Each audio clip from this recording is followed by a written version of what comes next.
awali pertemuan ini dalam berkat Tuhan, sehingga apa yang kita bicarakan ini juga memberikan makna yang baik dalam kehidupan kita menghayati kehidupan beragama di tengah-tengah masyarakat yang majemuk.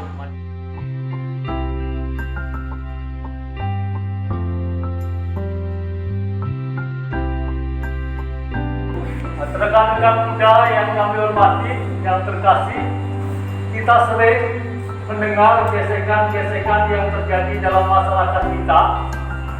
Seringkali umat beragama bisa bersinggungan satu dengan yang lain dengan berbagai macam alasan. Nah, pada kesempatan ini, mari seharusnya bagaimana dalam konteks masyarakat Indonesia yang majemuk kita bisa menghayati iman kita tanpa dalam arti tertentu mengabaikan iman kepercayaan orang lain. Moderasi beragama harus dipahami sebagai sikap beragama yang seimbang antara pengamalan agama sendiri dan penghormatan kepada praktek beragama orang lain yang berbeda keyakinan. Bagaimana kita menghayati agama kita, juga bagaimana kita menghormati orang lain yang berbeda keyakinan menghayati agamanya dalam konteks Indonesia. Adanya banyak agama yang ada di Indonesia ini juga berpengaruh dalam kehidupan sehari-hari, bisa memunculkan gesekan-gesekan antar pemeluk agama. Kita lihat saja beberapa kasus yang akhir-akhir ini terjadi di Indonesia. Moderasi beragama harus dipahami sebagai sikap beragama yang seimbang antara pengamalan agama sendiri dan penghormatan kepada praktek beragama orang lain yang berbeda keyakinan. Lalu moderasi beragama ini bukan agamanya atau akidahnya yang dimoderasi, tapi sikap hidup. Sikap hidup bagaimana menghayati agama itu dengan benar tanpa dalam arti itu merendahkan, merusak, bahkan mengganggu orang yang berkeyakinan lain. Lalu moderasi beragama ini juga boleh dikatakan sebagai suatu proses memahami sekaligus mengamalkan ajaran agama secara adil dan seimbang agar terhindar dari perilaku yang menyimpang yang tidak ada atau diajarkan dalam agama. Ketika orang beragama menghayati agamanya dengan sebaik-baiknya, lalu dia menghormati orang yang berbeda keyakinan, bisa bekerja sama dengan baik, bisa berjalan bersama dengan baik, akan menimbulkan damai kerukunan, dan itu yang kita ciptakan bersama. Gereja Katolik tidak menolak apapun yang dalam agama-agama itu serba benar dan suci. Dengan sikap hormat yang tulus, gereja merenungkan cara-cara bertindak dan hidup, kaidah-kaidah serta ajaran-ajaran yang memang dalam banyak hal berbeda dari apa yang diyakini dan diajarkan sendiri, tetapi tidak jarang toh memantulkan sinar kebenaran yang menerangi semua orang. Gereja Katolik ini akan terbuka. Ada suatu keyakinan bahwa agama-agama lain pun, dalam agama-agama lain pun ada sesuatu yang diyakini sebagai suatu kebenaran. Ini tentang hukum yang terutama kasih pada Tuhan dan sesama. Ini jelas sekali bagaimana orang Katolik menghayati agamanya, imannya, yaitu pengabdiannya kepada Tuhan dan sesama. Di sini disebutkan sesama ini tanpa melihat keyakinan. Tidak menyebut ada agamanya apa atau hanya khusus dengan yang beragama Katolik, tidak. Sesama manusia. Jadi tidak melihat latar belakang agamanya. Teks Konsili Vatikan II tadi lalu didukung dengan teks-teks kitab suci ini jelas. Kalau dalam gereja Katolik itu terkait dengan moderasi beragama, bagaimana menghayati agama imam Katolik di tengah-tengah kemajemukan kelihatannya jelas sekali. Jelas sekalinya di mana umat Katolik tidak pernah membedakan latar belakang agama atau keyakinan, suku dan lain sebagainya orang yang dikasihi. Bagaimana supaya moderasi beragama itu bisa diperkuat? Ini penting juga bahwa semua umat itu punya penghayatan, punya pengetahuan terkait dengan agamanya dengan sebaik-baiknya.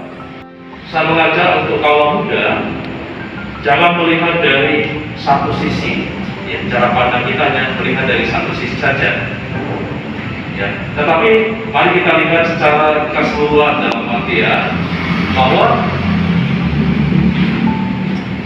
ternyata semua ajaran, dari saya garis bawahi, semua ajaran tentang agama, beragama itu tujuannya semua baik. Menghantar semua pribadi itu baik. Yang kita sembah itu, ya sebenarnya Tuhan itu satu, tapi dengan cara yang berbeda-beda. Ada cara yang berbeda. Bagi saya 100% Indonesia dan 100% Katolik itu terjawab ketika kita menghidupi moderasi beragama. Jadi kesimpulannya, teman-teman rekan muda, kelihatannya sebagai orang Katolik, orang yang boleh dikatakan beragama Katolik, kita penting bagaimana menghayati iman kekatolikan kita tanpa mengganggu, tanpa merusak, boleh dikatakan keyakinan orang lain.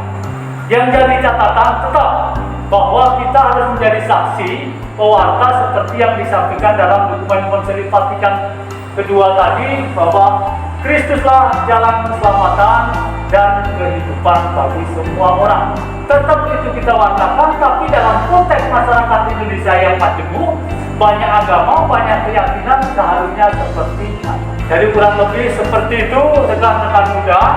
Mari kita sebagai orang-orang muda Katolik punya pemahaman yang lebih baik bagaimana menghayati kekatolikan kita dengan menghargai perbedaan-perbedaan yang ada dalam keyakinan orang lain, dengan tetap berpegang bahwa Kristus adalah jalan keselamatan dan kehidupan bagi kita semua, juga bagi semua orang yang terus-menerus harus kita wartakan sesuai dengan situasi dan kondisi kemampuan kita masing-masing.